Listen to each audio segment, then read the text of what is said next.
Buenos días. En esta ocasión hablaremos sobre lo que es el contenido de la materia de la psicología, el campo de la salud aplicado a la psicología. Mi nombre es Teresa Salazar.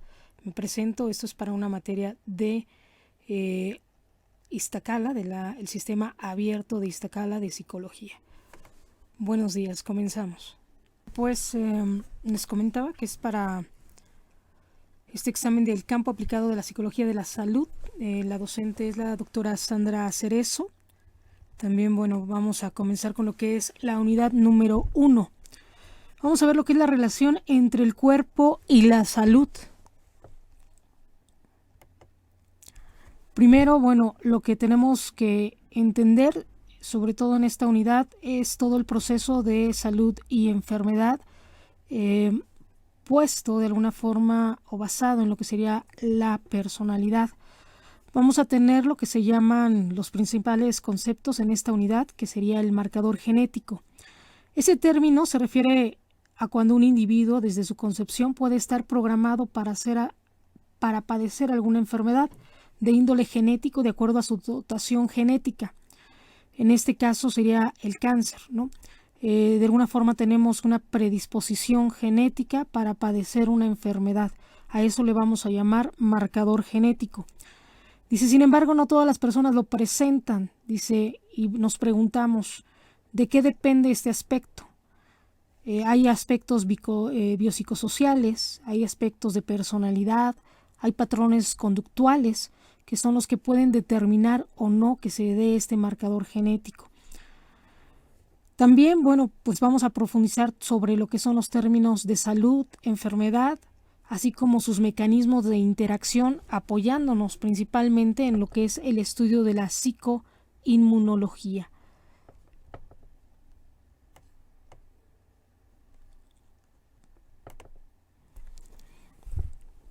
Existen unos modelos de relación entre personalidad y salud. Principalmente los modelos son de nivel cognitivo, que van a dar respuesta a la relación entre la conducta y la salud en los individuos. Los modelos cognitivos se basan en las creencias sobre la salud que tiene un individuo. También qué tan útiles. También existen otras teorías como la teoría de la utilidad, la subjetiva esperada o la teoría de la acción razonada, teniendo como punto negativo la escasa capacidad, resultados incongruentes y el excesivo peso en variantes cognitivas. Principalmente esto de qué tan útil, ¿no?, es la salud, la enfermedad. Algunos psicólogos lo manejan de esa forma, ¿no? ¿Cuáles son los costos y los beneficios sobre si se padece salud o se padece enfermedad? Esto de acuerdo a algunas cuestiones de aprendizaje, ¿no? Souls y Rittenhouse propusieron los modelos centrados en los rasgos de la personalidad como alternativa, tomando en cuenta la relación de comportamiento y salud con el temperamento, así como los rasgos de carácter, tomando 3 modelos entre personalidad y salud. Principalmente la personalidad induce hiperactividad, la predisposición conductual y la personalidad como determinante de conductas riesgosas. Entre estos modelos de personalidad y salud, la personalidad induce hiperactividad. Se refiere a esta respuesta aguda y o crónica, puntual y permanente de algunos individuos, dice, los cuales responden de forma exagerada a algunos estresantes, produciendo reacciones simpáticas o neuroendocrinas, como el patrón de conducta A, dice, que es caracterizado por implicaciones laborales extremas, también por tener una urgencia del tiempo, impaciencia, hostilidad, competitividad, necesidad del éxito y reconocimiento social constante. Hay personas que son muy hiperactivas, por lo cual van a ser muy hipersensibles, y esto va a predisponer la respuesta de alguna forma un tanto hostil pudiera ser, ¿no? Un tanto agresiva o muy competente, que esto va a favorecer el estrés, ¿no? Y esto también algunos patrones de conducta no favorables para la salud. Vamos a tener siempre en cuenta estos dos como extremos un poquito, ¿no? Lo que es la salud, la enfermedad, la paz, ¿no? El descontrol, el desenfreno, ¿no? Todo lo que es esta parte de la hiperactividad sobre todo. La hostilidad y competitividad causan un constante sentimiento y percepción de amenaza, aumentando el aural fisiológico. Cuando esto va a causar aumento de la presión sanguínea, de la tasa cardíaca, de la secreción de catecolaminas, así como el ADN y el NOR-ADN, con efectos nocivos sobre arterias y vasos sanguíneos. Esto de estar siempre muy hiperactivo, impaciente, estar siempre presionado por el tiempo o por lo que se está haciendo, por cuestiones de trabajo o por la competencia, esto va a causar pues problemas incluso de hipertensión, problemas cardíacos, ¿no? Incluso hasta cuadros ya más problemáticos como embolias o infartos cerebrales. Esto es lo que de alguna forma esto de la presión, ¿no? Que es un poquito lo que se maneja.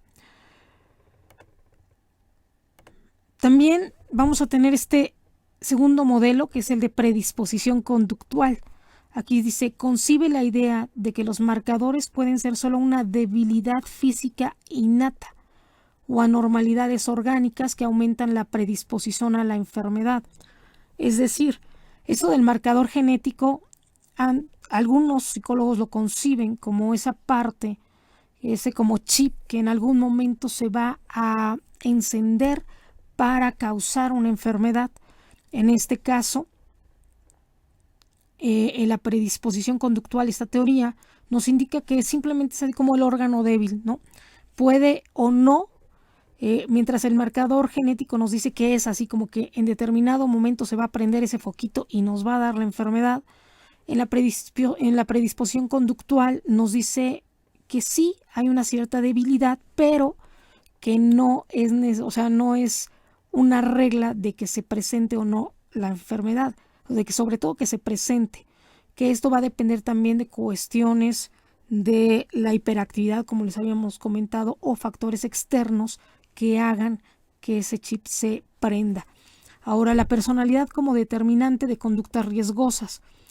Si hay personas que tienen rasgos de personalidad que de alguna forma los va a poner en riesgo, ¿no? O sea, no van a tener como la conciencia para poder salvaguardar su salud con conductas asertivas y saludables. Dice, los rasgos de personalidad confieren mayor riesgo de enfermedad, expone a los individuos a circunstancias y situaciones riesgosas. El modelo biopsicosocial nos señala que si una persona tiene predisposición a las infecciones, puede desarrollar un pensamiento pesimista, lo cual lo lleva a conductas de riesgo, ¿no? Es decir, esa personalidad, si hay una personalidad un tanto depresiva o, por ejemplo, muy tanto riesgosa, ¿no? Esto va a determinar que en vez de cuidar su salud, se someta a conductas de riesgo, ¿no? Es decir, como si tiene un pensamiento pesimista, generalmente va a decir, ya no tiene caso la vida y se alcoholiza, ¿no? Por ejemplo. Dice, en este modelo se relacionan los macroprocesos, que sería el contexto social, el ambiente físico, las circunstancias socioeconómicas, los factores climáticos también, o los microprocesos, que son cuestiones bioquímicas, los pensamientos, las emociones. La salud y la enfermedad están multideterminadas una con otras, ¿no? Ahora, este modelo también da hincapié más en la salud que en la enfermedad, entendiéndola como un proceso estado que se alcanza cuando hay armonía biológica, psicológica y con el entorno socioambiental. También se enfoca en los procesos cognitivos, en la promoción de la salud, también hace énfasis en la relación del ser humano con su entorno y en la responsabilidad social. Cuando hablamos también de la psicoinmunología y la salud, vamos a tener aquí algunos conceptos importantes como es el estrés, los problemas familiares, problemas académicos, laborales, que pueden ser causantes de cambios emocionales que afectan a los neurotransmisores, así como al sistema nervioso y endocrinólogo, causando este feedback, también deprimiendo al sistema en general y causando la enfermedad, aumentando o disminuyendo la función inmune. Cuando hablamos también de este proceso estado, es de este conjunto ya a nivel de salud pública que de alguna forma vamos a tener ya como concepto lo que es la prevención, ¿no? Y estrategias de cuidado de la salud.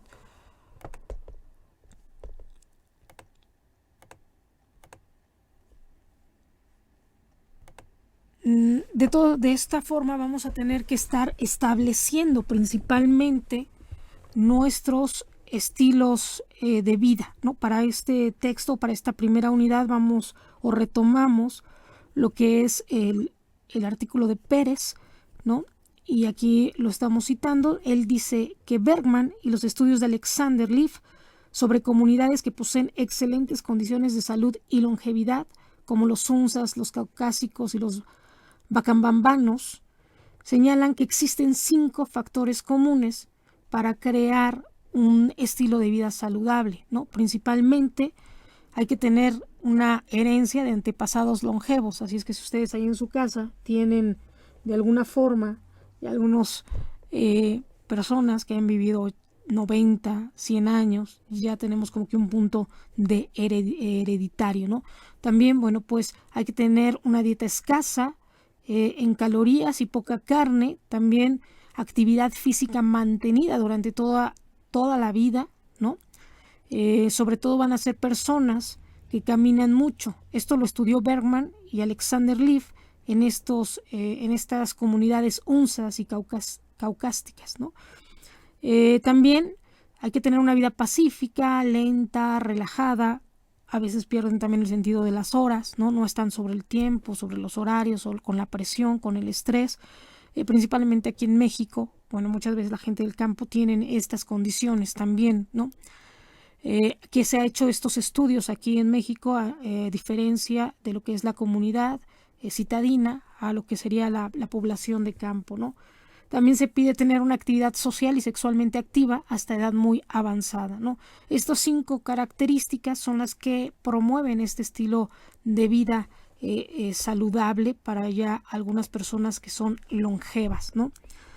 También Bellows y Breslow, también citado en Pérez, nos dice que el Departamento de Salud Pública en California publicaron 7 hábitos que son importantes para construir una vida llena de salud, ¿no? Y recomiendan, bueno, pues dormir 7 u 8 horas diarias, desayunar diariamente, no tomar alimentos nunca o casi nunca entre comidas, mantenerse casi siempre en el peso adecuado, a la altura promedio, también no fumar, no tomar alcohol o hacerlo moderadamente, llevar a cabo una actividad física irregularmente. Aquí en cuanto a lo que sería el no fumar, ¿no? Casi siempre el no fumar es mucho más dañino y a veces se recomienda tomar un poco de alcohol, ¿no? Algunos estudios han cambiado, o sea, no alcoholizarse, no ser adicto, pero sí se ha visto que cierta cantidad de alcohol puede ayudar a tener también una excelente salud a través de lo que sería una sana digestión y este tipo de procesos, ¿no? Que son más gastronómicos y sin abusar, ¿no? Y bueno, concluyendo, dice que los hábitos de salud son independientes del nivel socioeconómico. Se puede alcanzar un buen estilo de salud, unos buenos hábitos saludables, sin que dependamos incluso o sin que tengamos grandes cantidades de dinero. O sea, no es exclusivo tener salud, como lo manejan a veces los medios de comunicación, tener buena salud a tener buenos hábitos de salud, ¿no? Ahora, hay algunas concepciones a nivel ya internacional que promueven algunas instituciones como la OMS. Dice, la forma divulgativa o periodística, ¿no? El individuo posee una moral saludable, recayendo en él toda la responsabilidad y de la administración. Aquí estas instituciones como la OMS promueve un estilo de vida saludable basándose en un aspecto cultural de la población. También se basa en la prevención de enfermedades, estableciendo un nuevo paradigma. El punto débil de esta postura es que todos lo centran en el individuo, dejando de lado aspectos socioculturales, ¿no? Como sería la pobreza o algunos otros aspectos como la falta de empleo, ¿no? Que esto puede sí ya afectar directamente lo que sería estas esta vida saludable y crear lo que sería vidas o estilos de vida insalubres. Y también, bueno, pues que son responsabilidad del Estado netamente de tener un buen servicio de urbanización, de colecta de basura y otro tipo de situaciones que favorecen también a un estilo de vida saludable, ¿no? En torno a la socialización del concepto se refiere también a la forma en cómo se organiza la sociedad en el acceso a la cultura, educación y salud. Principalmente, déjenme platicarles que este temario empezamos principalmente por los principales conceptos que son usados en todo lo que es la psicología de la salud.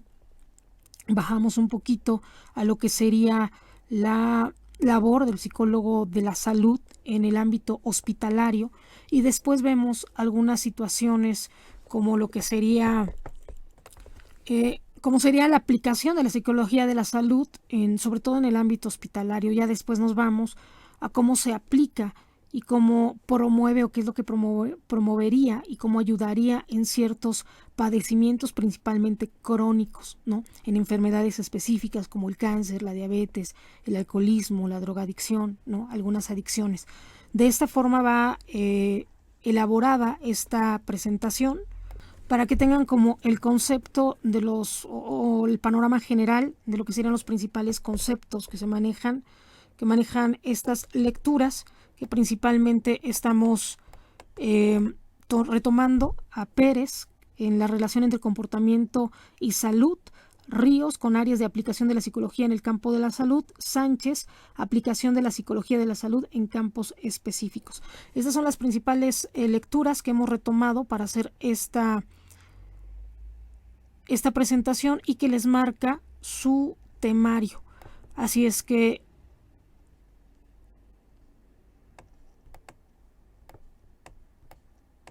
ya en este contexto de estas lecturas y de cómo va desarrollándose lo que sería la presentación, continuamos sobre los estilos de vida, que también les había comentado que son los hábitos también, y principalmente todo lo que conlleva la salud, la psicología de salud en el ámbito de alguna forma ya de estatal, ¿no? Aplicado a lo que son las políticas dentro de hospitales. Dice, basándose en la prevención de enfermedades se ha establecido un nuevo paradigma, ¿no?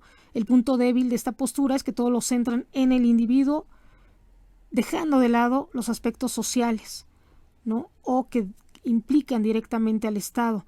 También la dimensión social entre estilos de vida y salud implican conocimiento, competencias y actuaciones en esferas públicas, tales como las políticas de precios e impuestos, regulación de advertencias de productos nocivos, derechos de los consumidores, acuerdos, organizaciones sociales y organizativas sobre objetos sociales y derechos humanos, ¿no?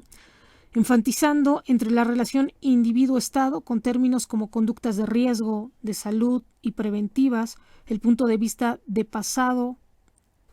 Sobre todo se va a enfatizar esto en lo que son las conductas de riesgo, la promoción de la salud y actividades preventivas para evitar enfermedades.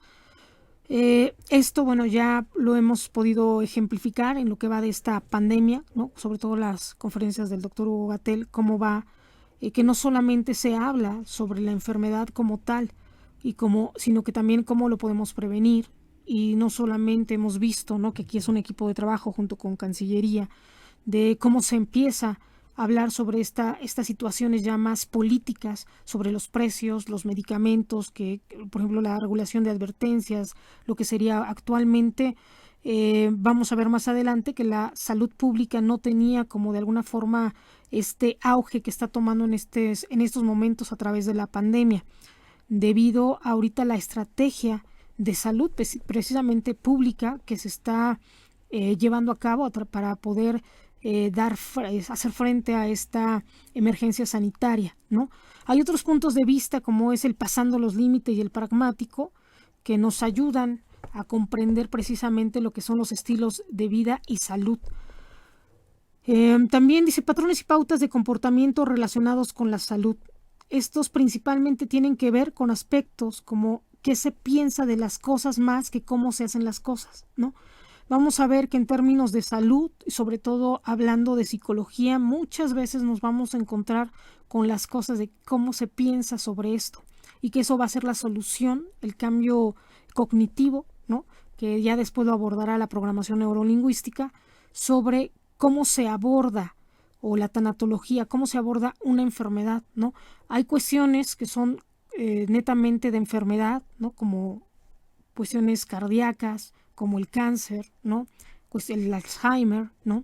Sin embargo, el cómo abordamos las enfermedades puede ser que dé una calidad de vida mucho mejor o mayor a lo que se espera si tenemos, como habíamos hablado anteriormente, conductas pesimistas, ¿no?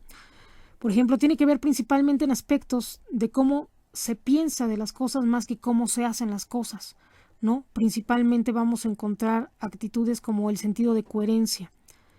Dice un bajo, y bueno, esto del sentido de coherencia. Dice un bajo sentido de coherencia se verá asociado con poca salud, ¿no? Es decir, yo puedo decir que me cuido, sin embargo, a lo mejor como mucho o tomo o tengo conductas de riesgo, ¿no?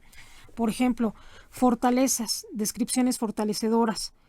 La disposición del individuo de responder o enfrentar a las dificultades que se le presentan de forma optimista, flexible, persistente, firme, lo cual ayuda a mantener la salud y evitar la enfermedad. También aspectos como fortalecer el carácter, el vigor, la firmeza, el optimismo son aspectos que van a ayudar a mantener la enfermedad. También a mantener o a disminuir la enfermedad también. Control y sensación de control. Esto lo maneja Watson y de Bellis también en el texto de Pérez. Dice, hablan sobre 3 dimensiones o locus de control interno. Dice, el primero basado en la creencia de un control interno, basado en la creencia que la salud está determinada por la propia conducta. Dice, otro es el locus de control interno basado en la creencia de que el mantenimiento de la salud depende de otros poderosos, ¿no? Principalmente de los profesionales de la salud. Y el segundo, o la tercera parte es el control de azar. Externalidad debido a la suerte. Todo se debe al azar, ¿no? Tengo 3 posturas en base al control. Primero, yo soy dueño de mí mismo y puedo mantener mi salud. 2, la salud depende de otros, no de mí, ¿no? Aunque yo me cuide, siempre va a depender de los otros. Se va a ver afectada mi salud dependiendo de estos otros poderosos. Pueden ser los profesionales de la salud o cualquier otra persona, ¿no? El niño es que mi mamá no me cuidó bien, ¿no? Por ejemplo. Y otro es que pues, la salud depende del azar, ¿no? Es suerte que me enfermé o no suerte que me enfermé. Y dependiendo a este tipo de control o de pensamiento es como vamos a poder tener salud o enfermedad, ¿no? Son como las formas de analizar o de hacer énfasis en la conservación de la salud y la enfermedad. También dice discriminación de riesgo. Hay un concepto que se llama insensibilidad de riesgo. Dice, esto pues, puede ser muy peligroso. Dice, es el no darse cuenta de que se está en riesgo. Los individuos no son conscientes en el sentido de ser sensibles a los riesgos que para la salud supone ciertos comportamientos o no responden a ciertas señales indicadoras de peligro, llevando a cabo comportamientos de prevención, ¿no? Es decir, hay personas que no saben o no tienen ni siquiera la conciencia de que el alcohol les hace daño y les causa cirrosis, ¿no? Entonces esto les va a hacer que sigan tomando y tomando y tomando, ¿no? Pero hay personas que no tienen ni siquiera la conciencia. Dice, las señales son eventos corporales detectables por otra persona o por el propio sujeto que presenta un referente físico, los signos y los síntomas, ¿no? Que es ahorita lo que vamos a ver de los términos. El texto de Pérez nos lo maneja como signos o señales, ¿no? Que antes se conoce como signos, y los síntomas. La señal son eventos corporales detectables por otra persona o por el propio sujeto. El síntoma es aquello subjetivo, ¿no? Lo que yo pienso, digo, me duele la cabeza, ¿no? Eso puede ser muy subjetivo, no sé cuánto, y la otra persona me puede creer o no, o puedo inventarme si me duele o no la cabeza, ¿no? Pero, por ejemplo, acontecimientos subjetivos aparentes para la persona afectada y pueden estar formadas por señales que indican un proceso patológico. Es decir, yo puedo decir, tengo temperatura, ¿no? Y puede estar acompañado precisamente de esta señal que efectivamente, a lo mejor me voy a poner rojo, voy a empezar a sudar, ¿no? Con la temperatura, o voy a tener escalofríos, ¿no? Y esto van a ser los signos y los síntomas, o las señales y los síntomas. Quien puede identificar estas señales, dice, y síntomas puede tener mejor salud, de tal forma que tiene mejor capacidad de autoconocimiento. Hay algunos padecimientos o algunas personas que, por ejemplo, pierden la sensibilidad por algún accidente. Entonces, por ejemplo, pueden estar tocando algo caliente y ellos no sienten. Entonces esto le va a provocar algo, a lo mejor algún otro padecimiento como algún accidente o alguna quemadura o alguna otra lesión por este tipo de situaciones, ¿no? Hay estados psicológicos que también nos afectan, ¿no?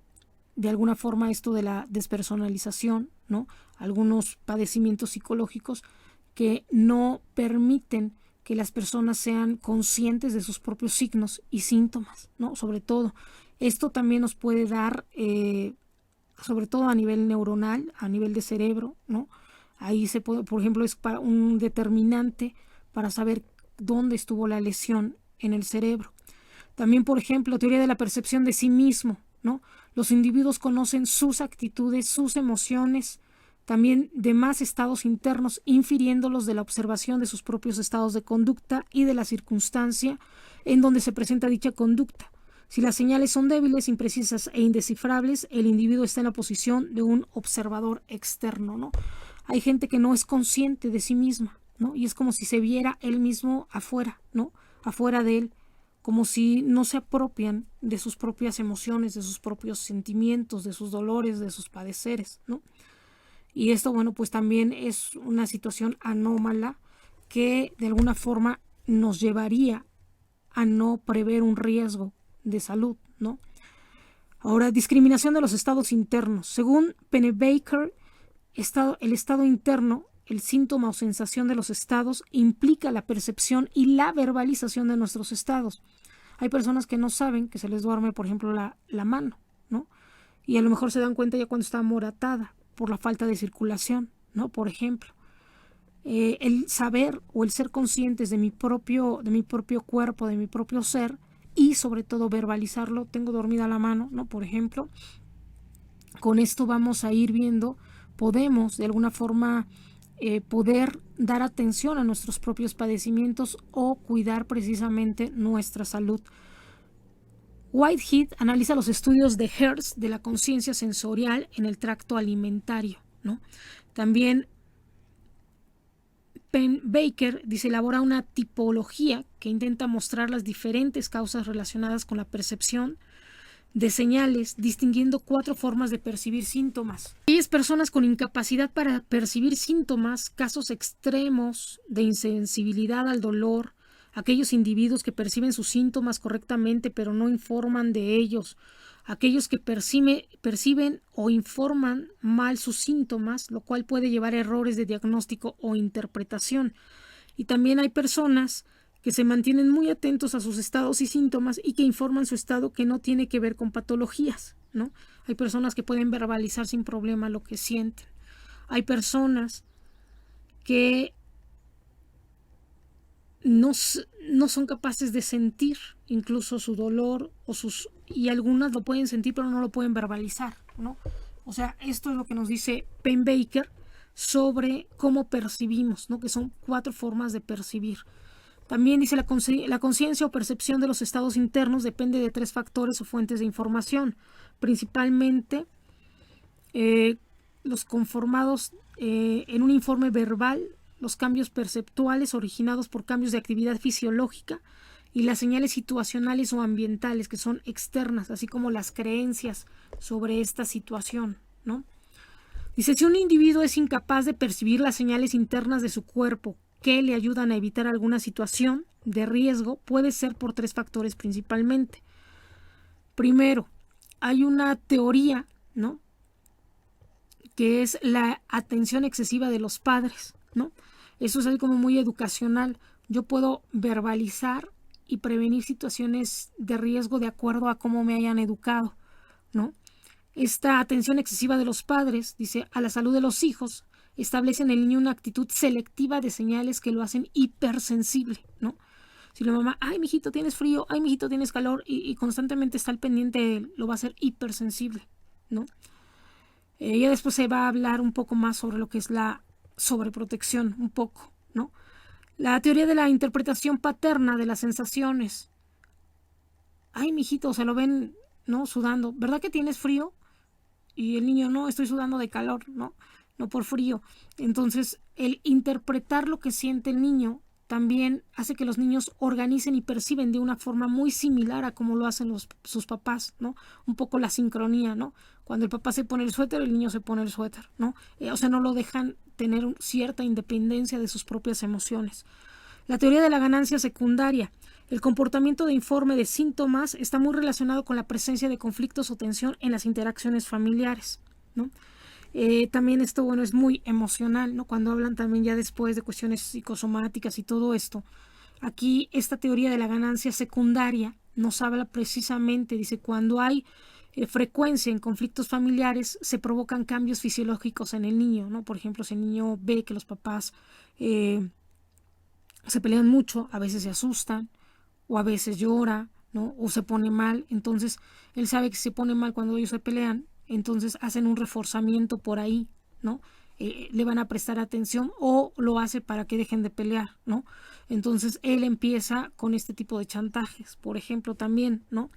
Haciendo más relevante lo que sucede en su cuerpo. Vivir en un clima de inseguridad social también va a provocar un informe de síntomas, buscar aprobación de los demás, estar atento a los aspectos de sí mismo, peso, apariencia, adoptado por patrones no saludables como dietas como la gente anoréxica, por ejemplo, ¿no? También esto va a propiciar la sensibilidad de los síntomas, el aumento en el cambio de la percepción de actividad fisiológica debido al estrés y la tensión, ¿no? Ambos factores de estrés internos y externos, ¿no? Dentro de la casa o fuera de casa va a provocar ciertas conductas bizarras, por así decir, ¿no? Dentro del individuo. Cuando el informe de síntomas se da, puede quedar reforzado por producir una reducción del conflicto de los padres, la eficacia de la información de los síntomas como excusa para el fracaso o la evitación, ¿no? Hay personas que no les gusta hacer la tarea porque se pusieron a jugar, ¿no? Y de repente dicen, ay, es que me siento mal, ¿no? Y ya evitan entregar a lo mejor el examen o cualquier otra situación, ¿no? La frecuencia de conflictos puede causar una excesiva vigilancia de los estados internos. La perspectiva sociocultural de la percepción de riesgo establece que la percepción de una persona acerca de su ambiente, ¿no? Dice, su percepción y evaluación de los riesgos son moldeados socialmente por factores de tipo moral, económico, político, ¿no? Las crisis personales, los problemas socioambientales y eventos importantes de la vida lo hacen más introspectivo. Hansel y Machanik, dice, aportan el término introspectividad, que estudia el grado de atención sobre uno mismo, sobre el mundo exterior, agudizando enfermedades y malestares físicos. Dice, el ser más introspectivo va correlacionado negativamente con el nivel de autoestima y de la sensación de felicidad. Ellos proponen que entre uno más ve hacia sí mismo, más va a tener como conciencia de lo que está mal en uno, ¿no? Por ejemplo, y la gente que ve más hacia el exterior o que se fija más en los otros, pocas veces se va a preocupar, ¿no? Va a decir, estás enfermo el otro, ¿no?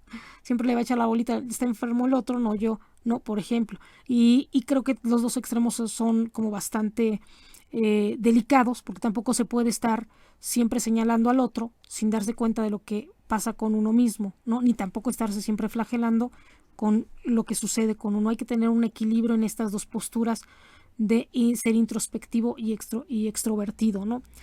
Y sobre todo porque muchas veces cuando se ve al otro y no se ve los padecimientos de uno, se puede caer en una situación de riesgo de no atenderse oportunamente ante cualquier factor de riesgo o ante cualquier posible presentación de enfermedad, ¿no?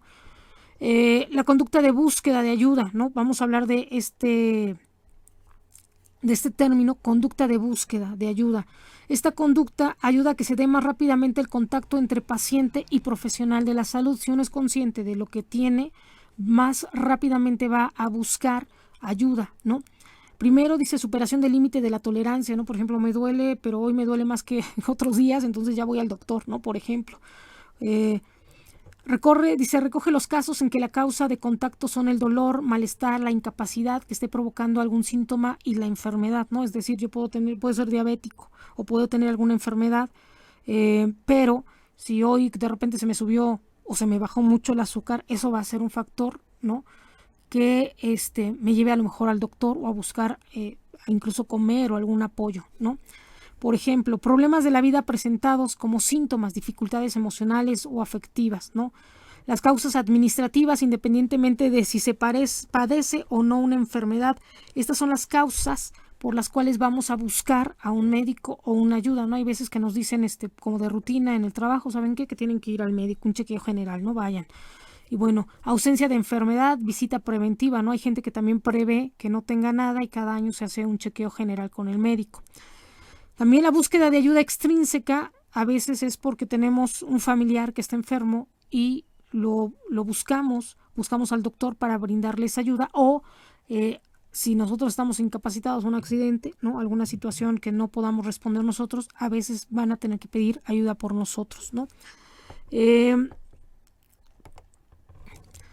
Dice, existen algunos casos como en pacientes hipertensos, diabéticos que utilizan el análisis de informe de sus percepciones internas para poder autorregularse y cuidarse a sí mismo como para ajustar su medicación. Eso se puede lograr mediante una intervención psicológica y un entrenamiento en la detención y discriminación de información en personas con hipoglucemia, por ejemplo, ¿no? También distinción entre enfermedad y trastorno. Principalmente vamos a entender el concepto de enfermedad, según Pérez. Dice, debe de verse como la respuesta global del individuo a la presencia del trastorno, ¿no? Es la respuesta global del individuo a la presencia del trastorno. Es la interacción entre una serie compleja de variables, entre ellos el trastorno o alteración, variables ambientales o contexto, que serían internas o externas, familiares, sociales o culturales, y variables del individuo como las creencias, el esquema de valores, la sensibilidad, la capacidad de discriminación. También dice el dolor psicogenético, ¿no? Aquí vamos a tener otro término, que esto es muy importante porque es muchas veces lo que se utiliza como para hablar de la somatización que vamos a ver más adelante. Cuando no se encuentra la relación convincente entre el dolor que la persona informa y la presencia de daños corporales o condiciones estimulantes nocivas, dice, este dolor se atribuye a un tipo de personalidad subyacente, problemas motivacionales o alteraciones psíquicas, ¿no? Es lo que lo vamos a denominar dolor psicogénico, ¿no? También vamos a hablar sobre el rol del enfermo. Aquí Talcott Parsons nos dice, a una persona enferma se le exime de sus responsabilidades dependiendo del grado de severidad de la enfermedad, ¿no? Esto es cuando nosotros estamos enfermos. Esto es muy importante porque ya hablando, por ejemplo, de la pandemia, ahorita con todos estos problemas que estamos viendo, sobre todo lo que pasó con Novak, ¿no? Aquí podemos ver que de acuerdo a cuestiones ya de la OMS, tal cual, y sobre todo a la garantía de lo que sería el cuidado del enfermo, el rol del enfermo y el médico, ¿no? Este binomio paciente-enfermo, ¿no? Médico-enfermo, ¿no? O médico-paciente, ¿no? Vamos a ver que el doctor tiene que entender también, tiene que facilitar y ayudar a que el enfermo no se sienta mal emocionalmente. De por sí ya la enfermedad es un problema que le causa cierta depresión, una pérdida, un duelo que lo ve la tanatología. El médico tiene que facilitar o ser esa persona idónea, el psicólogo también, para ayudar a que el enfermo se sienta mucho mejor, ¿no? Ya padeciendo su enfermedad. Dice, una persona enferma se le exime de sus responsabilidades dependiendo del grado de severidad de la enfermedad, ¿no? No es lo mismo tener un catarro, allá tener un accidente y estar en cama postrado porque ya no puede moverse, ¿no? Entonces, ante esto se le exime sin que él se tenga que sentir culpable de esas responsabilidades que hacía, ¿no? Por ejemplo, el jefe de familia tuvo un accidente, ya no puede moverse, se exime de estas responsabilidades, ya no tendría por qué preocuparse por eso. Eso lo tienen que entender mucho lo que son los enfermos, ¿no? Esto se realiza a través de una autoridad como el médico, ¿no? Con el compromiso de reincorporarlo a sus actividades en cuanto se recupere. Por ejemplo, ahorita esto de la pandemia, ¿no? Que es de repente tienen COVID, hay que salir de las actividades, ya no tenemos la responsabilidad de nuestras actividades laborales y ya cuando nos recuperemos nos reintegramos, ¿no? Teniendo en cuenta que el enfermo debe cooperar también para poder adquirir su tratamiento. No es responsable de su condición de enfermedad, dice, él no es responsable, que esto es algo que tenemos que enfatizar, porque aquí, esto de los vacunados y los no vacunados, ¿no? Aquí nosotros no somos responsables de esta condición de enfermedad, es algo externo que está afectando, en este caso, a toda la humanidad, ¿no? Y que lamentablemente ahorita algunos gobiernos están manejando de manera retrógrada y muy represiva en algunos momentos, ¿no? Sin embargo, dice, no es responsable de su condición de enfermedad, pero sí también tenemos el compromiso de coadyuvar a que esto se supere, ¿no? En este caso Novak ya no estaba enfermo, ¿no? Así es que podía reintegrarse a sus actividades sin ningún problema y debe de buscar ayuda también de los expertos, así como debe de ser respetado por la sociedad, que esto es lo que no ha estado dando y que apenas salió un video también en donde están agrediendo a la gente que no está vacunada y no tendría por qué ser así, porque hay gente que no está vacunada y no está enferma y es lo que ahorita se ha puesto, la sociedad tiene que respetar también esto. Hay gente que no está vacunada, no está enferma y hay gente que está vacunada y está enferma, ¿no? Y que tampoco debe de haber estos conflictos. Así es que, bueno, la conducta de enfermedad, término aportado por Mechanic, dice, forma en que los síntomas dados pueden ser diferencialmente percibidos, evaluados y provocar una actuación o no actuación en diferentes tipos de personas. Esto producido a la experiencia previa de la enfermedad y al entrenamiento, a las diferencias individuales, culturales, ¿no? A cómo he recibido la enfermedad, ¿no? También la conducta de enfermedad. Son las actividades emprendidas por una persona que se siente mal antes de que ésta sea atendida o diagnosticada por un especialista, ¿no? Es decir, yo me puedo doler la cabeza, me puede doler el estómago y dependiendo a mi constructo social, educativo, a mi cultura, yo lo puedo atender con un chamán, con un psicólogo o a lo mejor ir con el médico, ¿no? O sea, dependiendo de cómo es todo aquellas actividades, yo me puedo tomar un tecito o vaporrup, ¿no? Como dijo el presidente, me puedo tomar alguna cosa y eso es dependiendo a lo que nosotros de alguna forma antes de que nos diagnostiquen y a lo mejor el médico nos diga, no, aquí no hay de otra más que antibiótico, ¿no? Por ejemplo. Conductas de enfermedades crónicas, ¿no? Cuando una persona severamente enferma que demanda las atenciones de los médicos, protesta, principalmente eso se da cuando una persona ya tiene un cuadro en donde no ha sido atendido, ¿no? No ha sido atendido y ya tiene una enfermedad crónica. Aquí se dan protestas de desamparo, demandas de ayuda, continuas quejas, hostilidad, manifestación de indefensión, excesivo cumplimiento de cualquier tratamiento, amenaza de daño, que eso es lo que hay que tener en cuenta porque se puede dañar al paciente. También argumentación contra cualquier punto de vista contrario y desacuerdo con los profesionales al tratar el problema y también se da insensatez, ¿no? Así como que esos pacientes un poquito ya tanto necios cuando ya están en contra de muchas cosas, ¿no? De comportamiento por la familia y los profesionales de la salud, también aprendizaje de la evitación de la ansiedad producida por ciertos tipos de ejecución social y responsabilidades, ¿no? Conductas de enfermedad crónica. Vamos a tener lo que es estas conductas que vamos a tomar hacia la enfermedad, ¿no? Ahora, vamos a ver lo que es la somatización. La somatización, según Kim Mayer, es el resultado complejo de procesos que van paulatinamente modelando la experiencia y la expresión conductual de cada episodio de enfermedad, hasta formar un patrón llamado somatización. Esto presenta 4 características. Primero, la expresión somática de lo que es un trastorno afectivo. 2, la somatización como una expresión errónea de síntomas fisiológicos, como la cefalea, colon irritable, ¿no? Estoy enojado y en vez de decir que estoy enojado, nos da diarrea, ¿no? Por ejemplo. También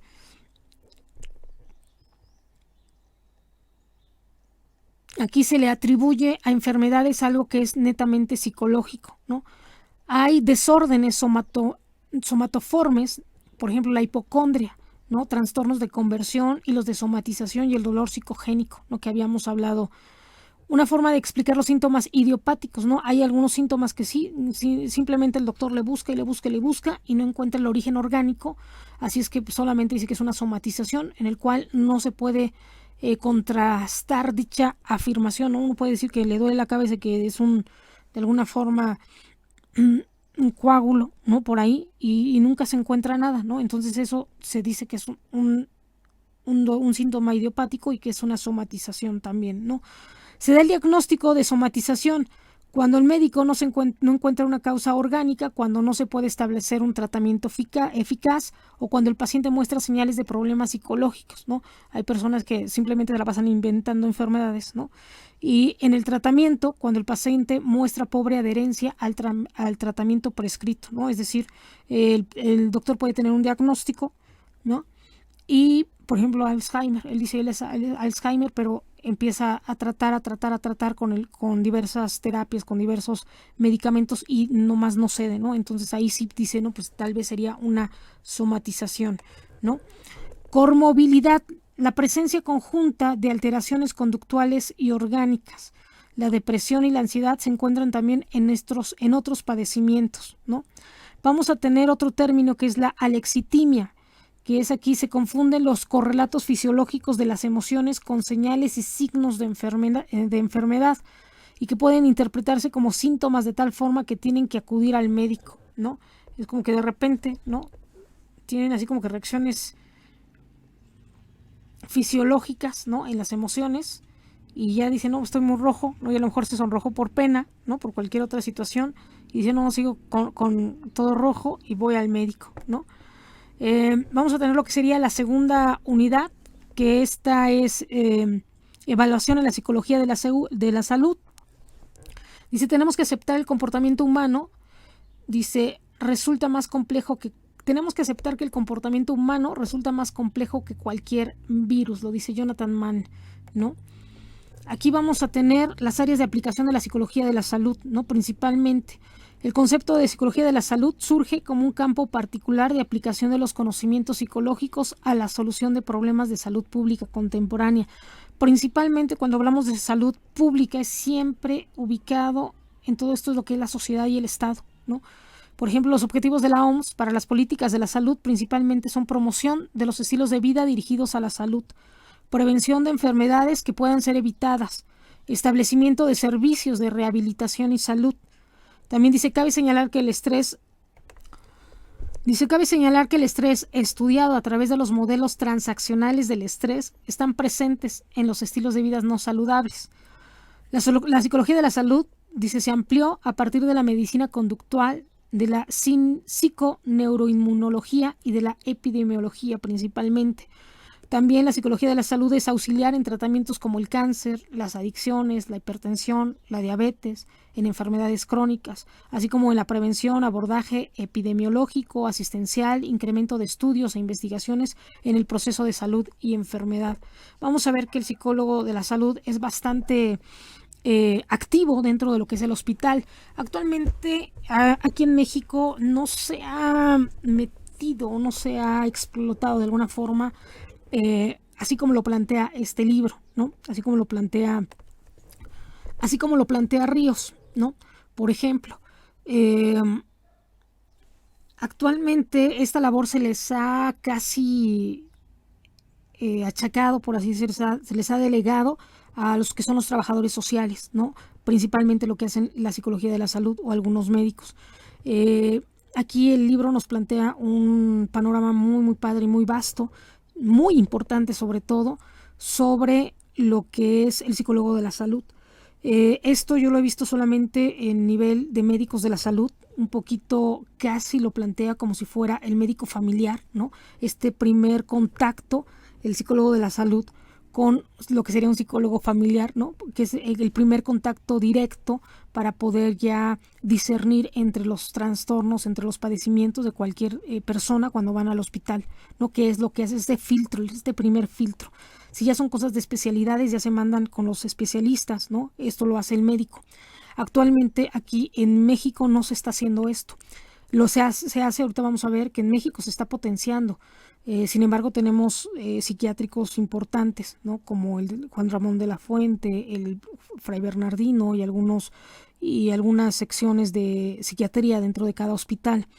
Pero principalmente esto de la psicología de la salud, como el psicólogo que atiende estos problemas netamente entre lo que es el Estado y la comunidad, ¿no? No se tiene tan determinado, ¿no? O tan evidente dentro de lo que es México. Se le delega al médico o a los trabajadores sociales.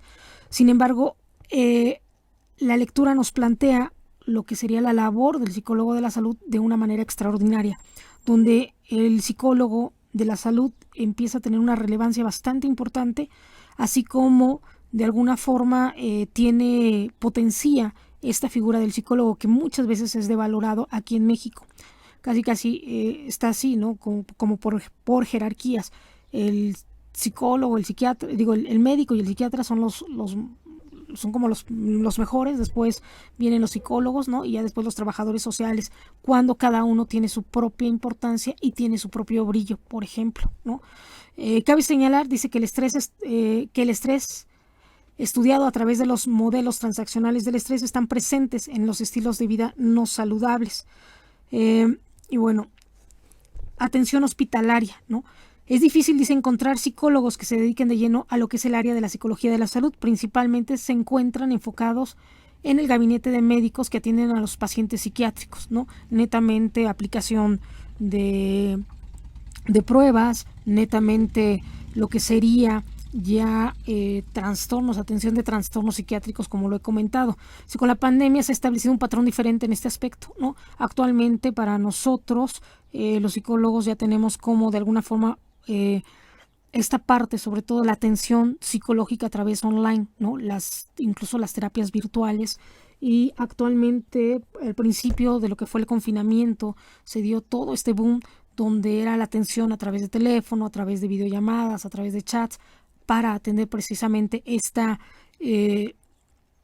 lo que sería esta emergencia sanitaria, que de alguna forma, sobre todo contención, ¿no? Todo lo contención, acabar con los miedos, con la paranoia que se dio con este estrés, ¿no? Del confinamiento, y que de alguna forma ahorita se está potenciando precisamente esta temática de lo que es la psicología de la salud en México, precisamente por la pandemia.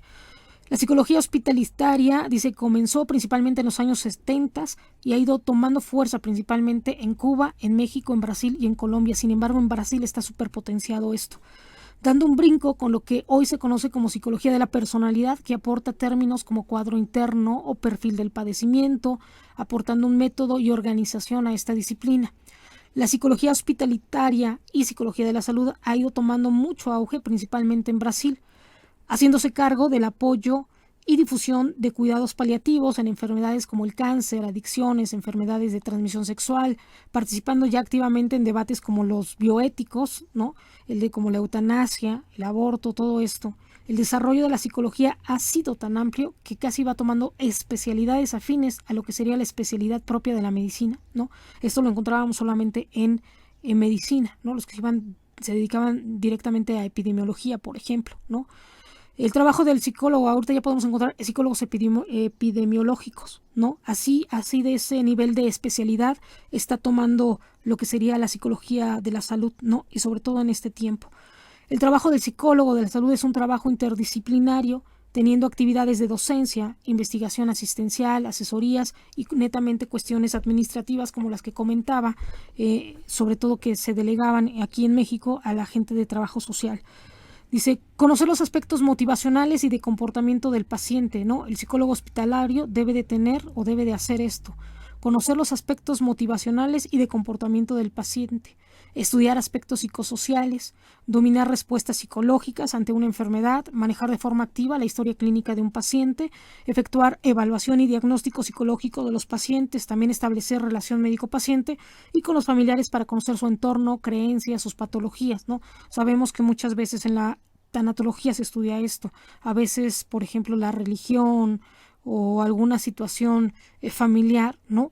Impiden ¿no? O alguna creencia religiosa impiden que se tenga acceso a todo lo que son los beneficios de la salud o la medicina, ¿no? Como en este caso, con todo respeto, lo digo los judíos, ¿no? Cuando no, algunos judíos, por ejemplo, cuando no se permite, o las transfusiones, ¿no? Esto. También intervienen en atención psicológica, individual, matrimonial, de pareja, familiar y grupal, valiéndose de técnicas de relajación, hipnosis, ¿no? Ellos van a echar mano de este tipo de herramientas, incluso como esto, la hipnosis, ¿no? Participar en labores de peritaje, educación para la salud. Déjenme hacer un hincapié, ¿no? Hay varios tipos de hipnosis y aquí no hay que caer en esto del tipo de chamanismo, ¿no? A veces la hipnosis es un poquito diferente a lo que pudiéramos pensar así de ver un reloj y que nos estén ahí, ¿no? A veces va más por el lado de la sugestión, ¿no? Y de las sugerencias sutiles, ¿no? Que van de manera inconsciente llevando al paciente a un proceso de recuperación, ¿no? Yo principalmente estoy en contra de esto de la hipnosis porque creo que ante todo el paciente debe de ser consciente y debe de adquirir precisamente de forma consciente su salud, no que te lo sugieran, ¿no? Porque al final cuando el paciente se da cuenta va a tener un proceso de rechazo y todo lo que se pudo trabajar a través de la hipnosis y de la sugerencia, que de alguna forma es forzar sutilmente a algún paciente a tomar algo, esto se va por el suelo, ¿no? Y los cambios ya no son permanentes, ya no son conscientes y voluntarios, ¿no? Que eso es lo importante. Por eso algunas cosas, una cosa es las técnicas de relajación y otra cosa es esta manipulación mental que muchas veces se extravía aquí, los psicólogos y se van por otro lado, ¿no? O algunas personas. Participar en labores de peritaje también, esta es la labor del psicólogo hospitalario, educación para la salud de diversos grupos de enfermedades para prevenir, para que acepten su enfermedad también y evitar las secuelas de la enfermedad. En el ámbito hospitalario la labor es muy vasta, colaboradora, dice, colabora desde los pases de entrada hasta dar apoyo terapéutico a familiares, pacientes, en casos tan graves, ¿no? Como accidentes por quemaduras, apoyando psicológicamente, dice, en su rehabilitación y aceptación del acontecimiento, utilizando incluso estrategias de tanatología, ¿no? Darle una calidad de vida al paciente. También vamos a ver, dice, acontecimientos estresantes vitales y trastornos psicopatológicos. Dice, el estrés, además de un factor de moda, es una realidad, el cual incluye 3 elementos según Ríos. Es un estado que se presenta cuando nos enfrentamos a un reto importante o a una amenaza y existe un posible desequilibrio, ¿no? El estímulo o situación suscitadora del mismo sistema de procesamiento que incluye experiencias sugestivas del estrés y una determinada forma de activación de la respuesta ante esta situación. También se entiende al estrés como algo externo al individuo y se estudia a través de varios enfoques y propuestas. El enfoque de los acontecimientos vitales o enfoque psicosocial del estrés. Dice, señala que hay estresores físicos, sociales, psicológicos. Algunos estresores pueden ser positivos, otros negativos. Entre los positivos puede ser el tener un hijo o casarse, ¿no? No todo lo que nos estresa va a ser negativo, ¿no? Como perder a un familiar, ¿no? O padecer una enfermedad, ¿no? O algún examen, por ejemplo. Pueden ser cosas muy alegres, como el casarse, ¿no? Muy positivas para algunos, ¿no? O tener un trabajo, pero eso nos puede causar estrés, ¿no? Por ejemplo, cuando nos ascienden, el cambio casi siempre nos puede provocar un estrés, ¿no? El segundo enfoque estudia los factores psicológicos que medían el estrés y en el tercer enfoque se encargan de estudiar los factores fisiológicos implicados a la respuesta y adaptación al estrés. También la adaptación del individuo hacia estas condiciones estresantes nos puede ayudar a tener salud o no, o la enfermedad, ¿no?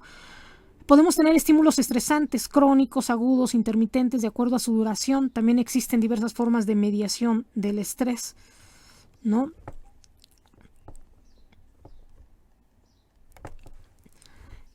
Vamos a ver también aquí que el psicólogo de la salud va a estudiar lo que son los desórdenes en la infancia y en la adolescencia.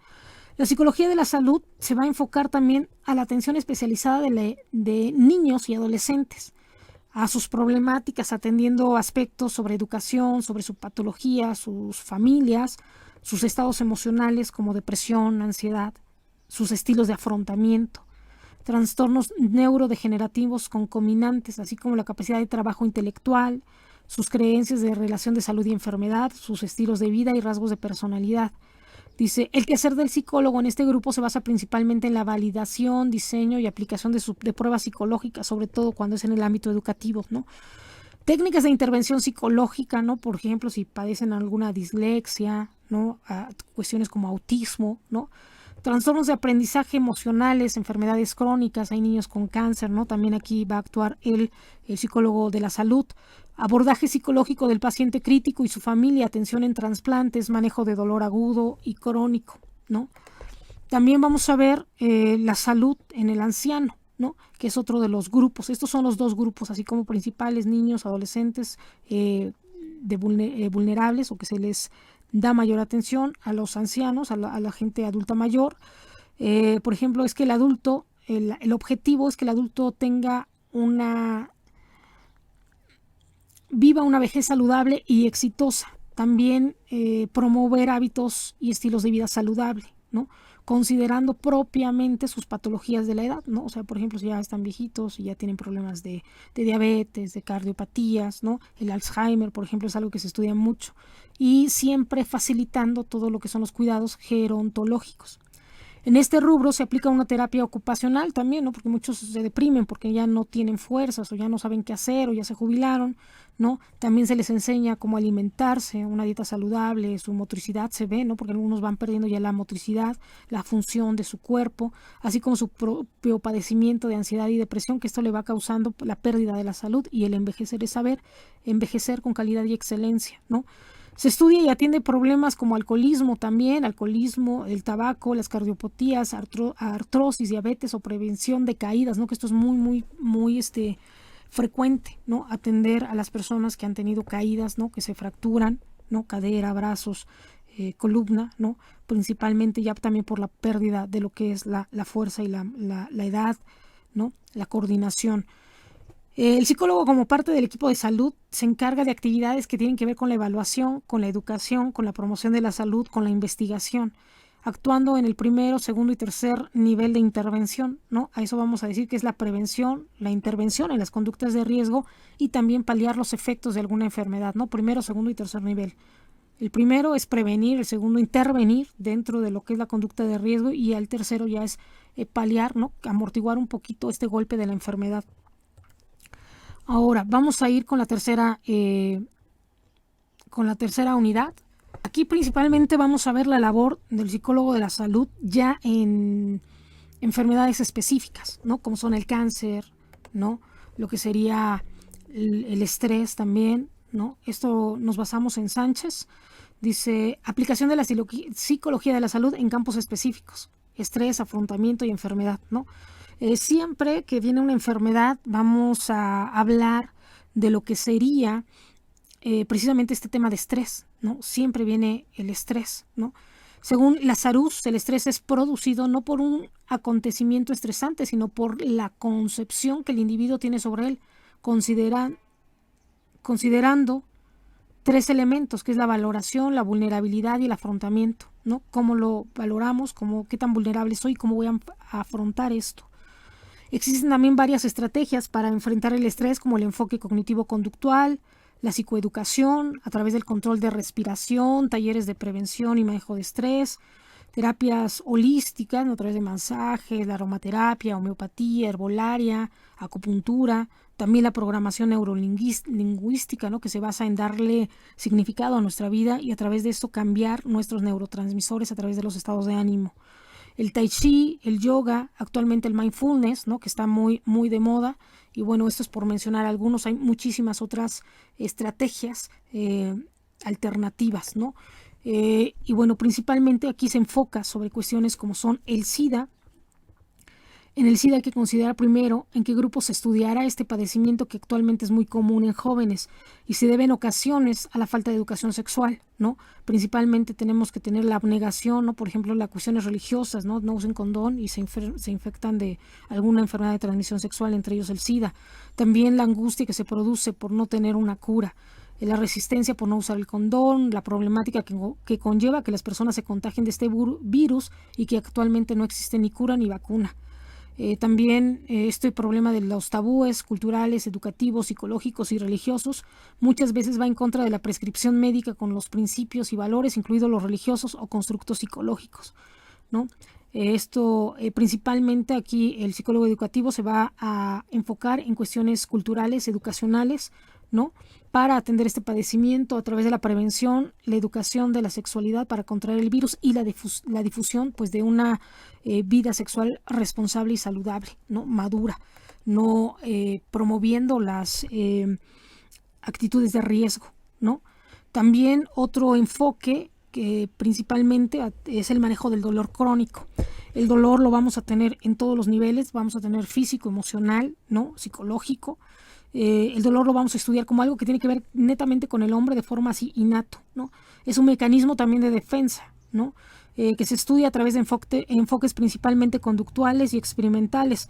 El dolor se estudia como algo mesurable, ¿no? Se puede disminuir o puede aumentar, ¿no? Se puede clasificar por su sustrato según Louser en la nocicepción, dolor, sufrimiento y conductas de dolor. Según Melzack, hay 3 niveles: el nivel sensorial discriminativo, el motivacional afectivo y el nivel cognitivo evaluativo. También vamos a estudiar el dolor según el padecimiento, ¿no? Bueno, puedo tener, dependiendo de qué padecimiento físico tenga, voy a tener dolores muy característicos como el dolor oncológico, el neurológico, el reumático, ¿no? Dependiendo de esto, bueno, voy a empezar a hacer de alguna forma, a tener diversos tipos de dolor. El dolor también se estudia en el aspecto emocional y familiar como la función que cumple en este sistema, ¿no? Hay personas que se cargan de dolor, ¿no? Toda la vida por los problemas que tiene la familia, ¿no? Que esto se da mucho a nivel emocional y visto o estudiado como un sistema, la familia. Para atender el dolor se debe de considerar las terapias, los medicamentos, también la evaluación a través de escalas, considerando la intensidad, el pronóstico, la duración, la lucidez del paciente, experiencia previa, capacidad física del paciente, utilización de técnicas pasivas o activas, ¿no? Hay personas que actualmente los estudios enfocados al dolor, que piensan que eran cuestiones somáticas, muchas veces se deben a cuestiones artríticas o cuestiones no tan comunes, ¿no? Por ejemplo, cuestiones ya de los nervios periféricos, ¿no? Físicas tal cual, y piensan como hay dolores permanentes, ¿no? A diferencia de una artritis, que son dolores que ya se van degenerando y que van causando, en vez de quitarse, van causando más dolor a la persona. Aquí lo más importante va a ser siempre el tener presente de ayudar a la persona para tener una mejor calidad de vida y para que estos dolores disminuyan, incluso hasta ser muy incisivos, ¿no? Por ejemplo, hay personas que tienen que tomar, por ejemplo, morfina para poder, sobre todo en cáncer, ¿no? O en fracturas o en accidentes muy fuertes, como tuvimos esta tragedia de la línea 12, ¿no? Donde hubo personas que perdieron algún miembro, o hemos tenido accidentes actualmente de muchos coches. A veces el dolor es insoportable y incluso a veces esto causa un choque, ¿no? ¿Cómo le van a poner morfina a una persona? Bueno, en casos muy específicos médicos se utiliza cierto tipo de drogas, ¿no? Eso se tiene que tener muy en claro como son cuestiones médicas netamente, ¿no? Muy diferente a lo que sería utilizar una droga que puede provocar una adicción que vamos a ver más adelante, ¿no? Hay cosas que netamente tenemos que tratar de ayudar a la persona, incluso ya cuando están en fase terminal, cuando son factores muy, muy, muy terribles, en donde pueden incluso causar una autolesión o lesionar a otras personas, ¿no? Y otra cosa ya es la eutanasia, bueno, que yo no lo comparto, pero también es parte de las cuestiones bioéticas dentro de lo que sería la salud y a lo que se enfrenta el psicólogo de la salud. Principalmente en el cáncer vamos a tener, ¿no? Que es la capacidad de células para formar metasis, anaplasia, autonomía y clonalidad. Es considerada una enfermedad multideterminada, se debe a cuestiones genéticas, hormonales, de reproducción, teniendo algunos factores cancerígenos, como los estrógenos, que son algunas hormonas, el tabaco, que son externos, y el alcohol, o consumo de sustancias cancerígenas, como algunos alimentos, ¿no? Estos teratógenos, ¿no? También alguna situación de riesgo, estar embarazada, y tener de alguna forma someterse a rayos X, ¿no? Que también puede ser causa de cáncer, o precisamente cuestiones profesionales, ¿no? Que es la gente que está en los radiólogos. El cáncer es un riesgo de trabajo netamente, ¿no? Aquí voy a leer netamente tal cual, voy a retomar netamente del texto de Sánchez, porque me parece muy, muy interesante esto, muy importante. ¿Cómo sería la definición del cáncer? Dice, la enfermedad que denominamos cáncer se define por 4 características que describen la forma en la que las células cancerosas se comportan de manera distinta a las células normales de las que proceden. Estas características son la capacidad para formar metástasis, anaplasia, la autonomía y la clonalidad. Mientras las células sanas se multiplican de modo ordenado, las células cancerígenas siguen su propio proceso, de tal modo que emigran del sitio donde se producen para invadir nuevos tejidos y forman masas en lugares distantes, que es la metástasis. Algunos médicos en la Facultad de Medicina nos explicaban que era, por ejemplo, que nosotros tenemos cierto tipo de células específicas en cada uno de nuestros órganos, células epiteliales, células del corazón, células del músculo, ¿no? de huesos, y esta metástasis era que apareciera, por ejemplo, una uña en la piel, ¿no? Por ejemplo, células de uña en la piel, y que esto era como marcador, ¿no? Genético, que esto era parte de la metástasis, ¿no? Donde aparecían células donde no van, que no era, y por eso se hacía, y se multiplicaban, ¿no? Asimismo, las células cancerígenas presentan alteraciones histológicas, anaplasia. Esta equivale a una diferenciación celular anormal y no coordinada que hace que las células tumorales aparezcan muy distintas de las células normales. Las células cancerosas tienen un alto grado de autonomía, lo que implica que su crecimiento celular no está regulado de manera adecuada por las influencias físicas y bioquímicas normales del ambiente. Finalmente, la clonalidad es una propiedad de las células cancerosas que implica que el cáncer se origina de una única célula progenitora que la prolifera y da lugar a un clon de células malignas. Y bueno, también dice, así se utiliza el término oncogenes para referirse a los genes humanos con capacidad para malignizar una célula sana, de los que se ha descrito unos 100 tipos de oncogenes, ¿no? Los antioncogenes impiden que los oncogenes lesionen las células sanas. Así, para que se produzca un cáncer, no solo es preciso que exista un oncogen activado, se necesita además un antioncogen activado, ¿no? Y bueno, pues se ha visto que también, bueno, puede ser genético, ¿no? Hay factores que predisponen, por ejemplo, la personalidad, ¿no? Si son algunos obsesivos compulsivos y fuman mucho, esto va a ser una predisposición, el tabaco, ¿no? Para lo que es el cáncer. También cáncer de pulmón, por ejemplo, de garganta, ¿no? Algunas otras situaciones también físicas como los herpes, ¿no? Que también dan cáncer en boca, ¿no? También vamos a ver un poquito, ¿no? Lo que sería esto, bueno, pues lógico que va a causar la depresión por pues cuestiones algunas de perder ya por las quimioterapias el cabello, o saber que también puede ser, en caso de que sea maligno, puede ser una enfermedad que ya no tiene remedio, ¿no? Una enfermedad terminal. Entonces, esto es una situación bastante fuerte, en donde de alguna forma podemos ir revisando, ¿no? También vamos a ver aquí lo que sería principalmente esto. Vemos lo que es la depresión relacionada con problemas médicos. Casi siempre cuando tenemos un proceso de pérdida de la salud va a haber un proceso de duelo. Y si no es bien atendido puede venir una depresión. Hay que diferenciarlo, ¿no? De una depresión causada por un trastorno X, ¿no? Una enfermedad diferente, como en caso de lo que sería el cáncer, ¿no? Por ejemplo, hay muchas terapias para el cáncer, la risoterapia, otro tipo de estrategias, ¿no? Que se ha visto que de alguna forma, si la gente toma el cáncer de una forma positiva y no tal cual negativa, puede incluso hasta recuperarse, ¿no? Puede recuperarse, eso se ha visto en muchos estudios. Sin embargo, bueno, la depresión como tal, vamos a tener mucho tipo de depresiones. Algunos psicólogos lo manifiestan como es esa capacidad tal cual de una persona de no poder engañarse de la realidad, ¿no? Ve las cosas como tal y se enfrenta a la realidad como tal y se deprime como tal, como un trastorno psicológico netamente.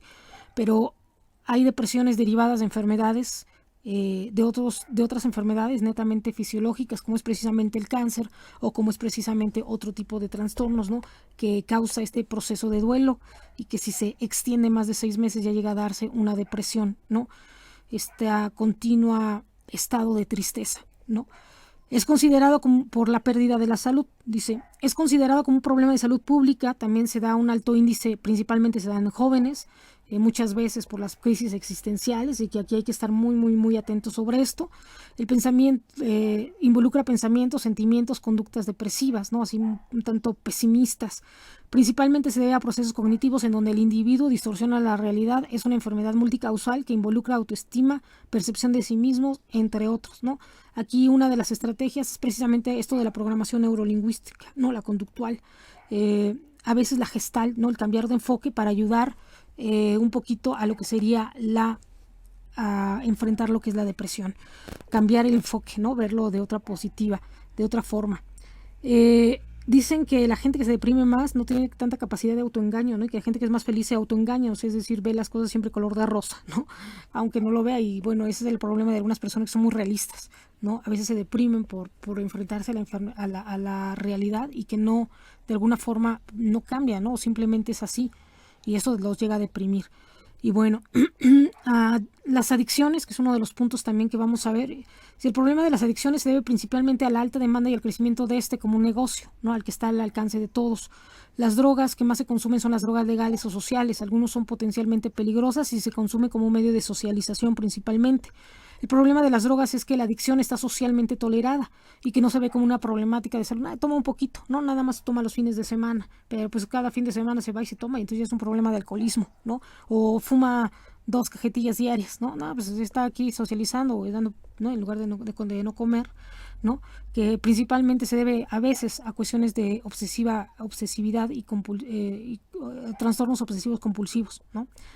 Dicen que mucha gente son obsesivos compulsivos, pero que hay algunas actividades que sustituyen o que ayudan a no es lo mismo que sea una persona obsesivo compulsivo y que se ponga a leer, ¿no?, y que lea y lea, lea y lea, a que sea una persona obsesiva compulsiva y que tome una situación de riesgo, ¿no?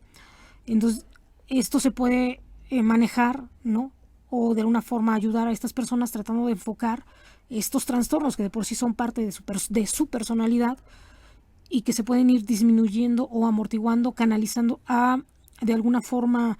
No es lo mismo que sea un jugador, ¿no?, de alto rendimiento, que pueden ser obsesivos compulsivos también, pero que puede ser un atleta que puede llegar hasta los primeros lugares y puede ser mucho más satisfactorio y más benéfico, ¿no?, porque puede cuidar su salud, a que se metan netamente en cuestiones adictivas. Adicción, abuso y dependencia, ¿no?